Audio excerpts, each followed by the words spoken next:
तर नमस्कार विद्यार्थी मित्र, स्वागत करतो तुमचं आपला ध्यान मास्टर जन्म शिंदेवरती. आज आपण बघतो इतिहास इयत्ता 10वीचा पहिला धडा, त्याच्यात व्यवसायामधील स्वाध्याय. तर संपूर्ण व्यवसाय पहिल्याचा स्वाध्याय आहे तो मी तुम्हाला सोडून दिलेला आहे. तर विद्यार्थी मित्रांनो, तुम्हाला इथं स्वाध्यायामध्ये तुम्हाला इथं गाडीची जागा आहे ती होलीवर आहे. त्याच्यानंतर खाली मायकेल फुको आहे, त्याच्यानंतर खाली इतिहासकार, आणि त्याच्यानंतर खाली फ्रान्सचा, त्याच्यानंतर खाली सुमारी, त्याच्यानंतर खाली ग्रीक, त्याच्यानंतर खाली हेरोडस, खाली ग्रेनिट, त्याच्यानंतर खाली लिओपोल्ड्स, त्याच्यानंतर खाली ॲनालिस्ट. तर तुम्ही तुमच्या व्यवसाय बुकमध्ये हे लिहून घ्यायचं आहे.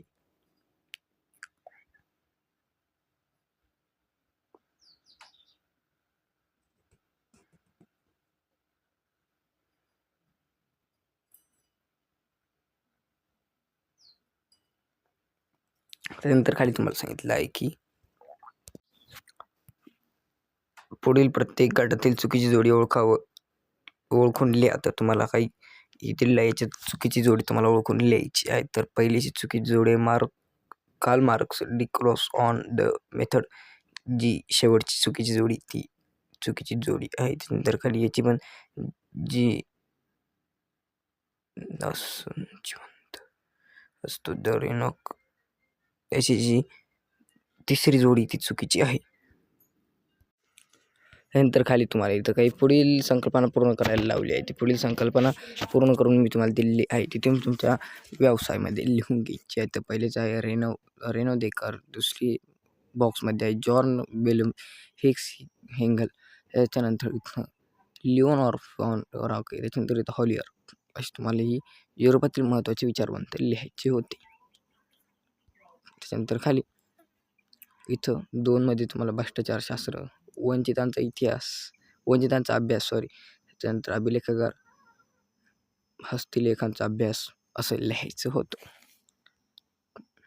त्याच्यानंतर ही तुम्हाला तिसरी जी आधुनिक इतिहास लेखनात उपयोजित ठरलेली मुख्य परंपरा, तर ती परंपरा इथं पहिली आहे गीत व पोवाड यांचे गायन, दुसरी आहे गुऱ्यांद्वारे स्मृती जतन, तिसरी आहे कहाण्यांची कथन, चौथी आहे वडिलाधाऱ्याकडून ऐकलेल्या पूर्वजांच्या पराक्रमाच्या गोष्टी. तर खाली तुम्हाला इतिहास लेखनाचे टप्पे, तर मी तुम्हाला इथे इतिहास लेखनाचे जे काही 5 टप्पे होते ते तुम्हाला लिहून दिले आहे. ते तुम्ही तुमच्या व्यवसायामध्ये लिहून घ्यायचे आहे.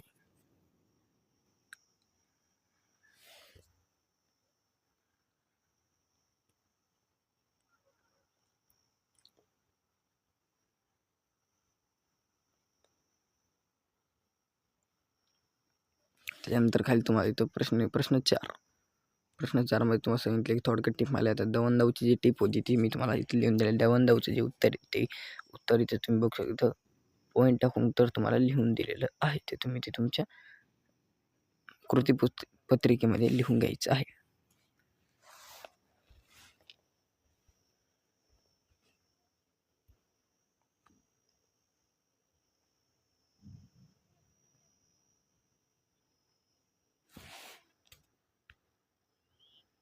त्याच्यानंतर खाली दुसरं होतं अनालाइज प्रणाली. तर अनालाइज प्रणालीचं पण मी तुम्हाला इथं उत्तर लिहून दिलेलं आहे. ते तुम्ही तुमच्या व्यवसायामध्ये लिहून घ्यायचं आहे.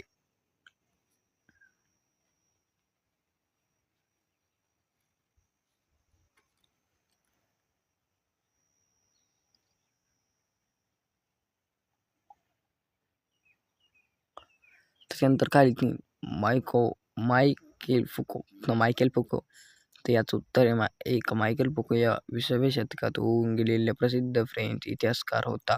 2 याचे आर्किओलॉजी ऑन नॅशनल हा ग्रंथ पहिला. 3 त्याने इतिहास स्थानचे स्पष्ट देण्यावर भर दिला. असं याचं उत्तर होतं. तर मी तुम्हाला लिहून दिले ते तुमच्या कृतीपत्रिके म्हणजेच व्यवसायामध्ये तुम्ही हे लिहून घ्यायचं आहे. त्याच्यानंतर खाली 4 8व्या शतकात इतिहास लेखनात झालेला बदल. तर 8व्या शतकात जो इतिहास लेखनात बदल झाला तर ते मी तुम्हाला त्याचं उत्तरेचं लिहून दिलेलं आहे. ते तुम्ही तुमच्या कृतीपत्रिके म्हणजेच व्यवसायामध्ये लिहून घ्यायचं आहे.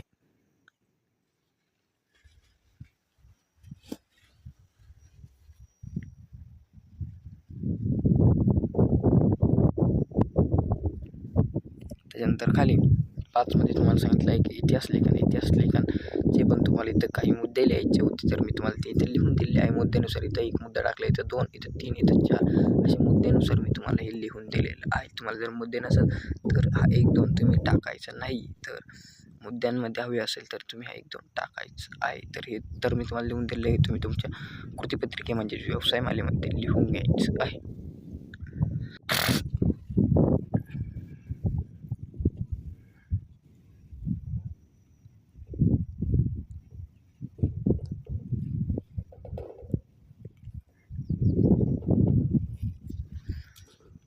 तर खाली प्रश्न 5 पुढील विधाने सकाराम स्पष्ट करा.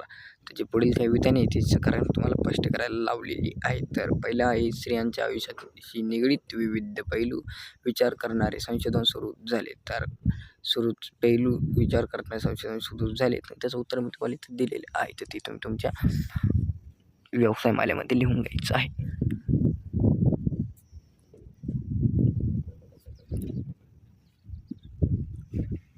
त्याच्यानंतर खाली 2 मायकेल फुको यांच्या इतिहास लेखन पद्धती ज्ञानाचे पूर्वतन म्हटले काय? तर इतिहास ज्ञानाचे पूर्वतन म्हटले आहे. तर त्याचं उत्तर मी तुम्हाला इथे दिलेलं आहे. ते तुम्ही तुमच्या कृतीपत्रिकेमध्ये व्यवसाय मालेमध्ये ते लिहून घ्यायचं आहे. व्हिडिओ आवडली तर व्हिडिओला लाईक नक्की करायचं आहे.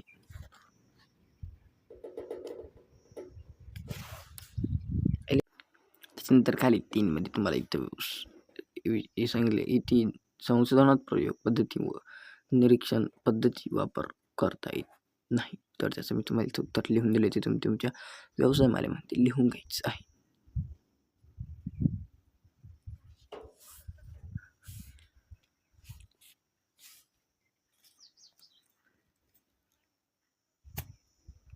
त्यानंतर खाली 4 18व्या शतकात इतिहास लेखनामध्ये वस्तुनिष्ठ महत्त्व येत गेले. तर 18व्या शतकामध्ये इतिहास लेखनामध्ये वस्तुनिष्ठ महत्त्व येत गेले. याचं उत्तर मी तुम्हाला इथं मुद्दे टाकून एकदम बरोबर तुम्हाला इथे लिहून दिलं आहे. ते तुम्ही तुमच्या व्यवसाय मालेमध्ये लिहून घ्यायचं आहे.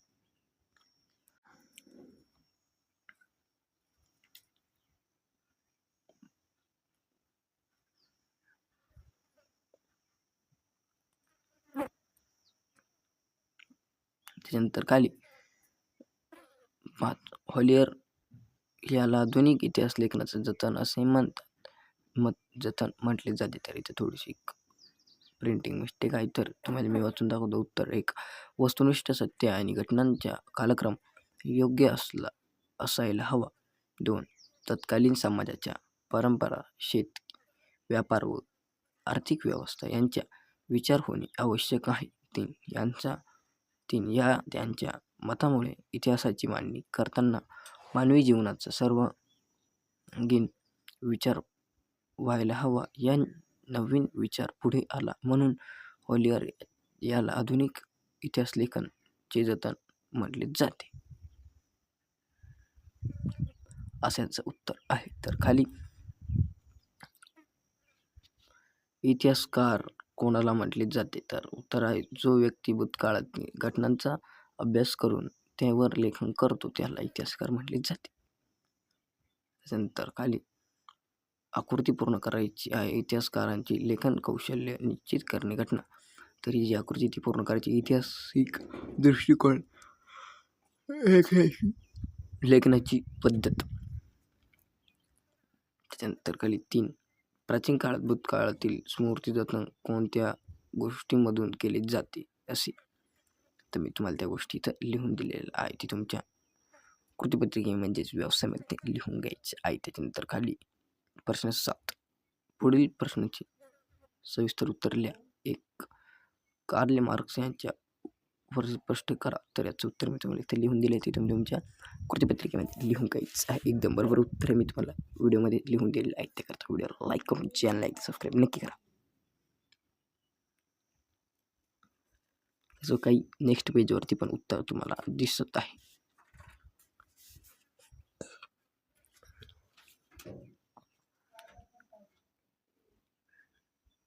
त्याच्यानंतर खाली 2मध्ये आधुनिक इतिहास लेखन पद्धती 4 वैशिष्ट्ये कोणती? तर 4 वैशिष्ट्ये मी तुम्हाला इथं लिहून दिलेली आहे. पहिली वैशिष्ट्य, दुसरी वैशिष्ट्य, तिसरी आणि चौथी वैशिष्ट्य मी तुम्हाला संपूर्ण 4 वैशिष्ट्य लिहून दिलेले आहे. तर व्हिडिओला लाईक करून चॅनल सबस्क्राईब नक्की करा.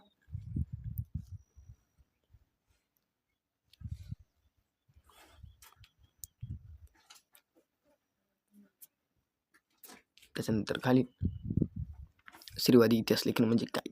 तर स्त्रीवादी इतिहास लेखन काय म्हणजे काय मी तुम्हाला इथं त्याचं उत्तर लिहून दिलेलं आहे. हे तुम्ही तुमच्या व्यवसाय मालेमध्ये म्हणजे कृतीपत्रिकेमध्ये लिहून घ्यायचं आहे. तुम्हाला मराठीचे पण व्यवसाय टाकलेले आहे. एकदा जाऊन नक्की बघा. त्याच्यानंतर खाली 4चं मी तुम्हाला इथं उत्तर लिहून दिलं की लिओर पॉल वॉन रॉके यांच्या इतिहासविषयी दृष्टिकोन स्पष्ट करायचा दृष्टिकोन स्पष्ट करून मी तुम्हाला इथे दिलेला आहे.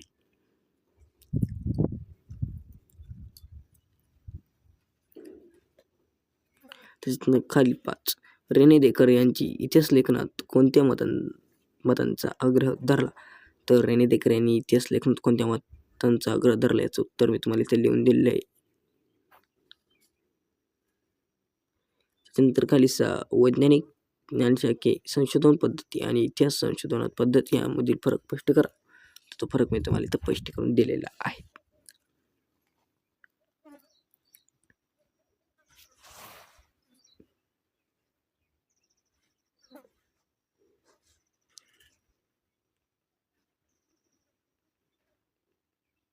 त्यानंतर खाली 7 हेकल यांनी इतिहासाच्या संदर्भात मांडलेले विचार स्पष्ट करा. तर हेकल यांनी इतिहास संदर्भात मांडलेले विचार हे 2 काही विचार आहेत तुम्हाला मी लिहून दिलेले आहे. ते तुम्ही तुमच्या कृतीपत्रिकेमध्ये लिहून घ्यायचे आहे.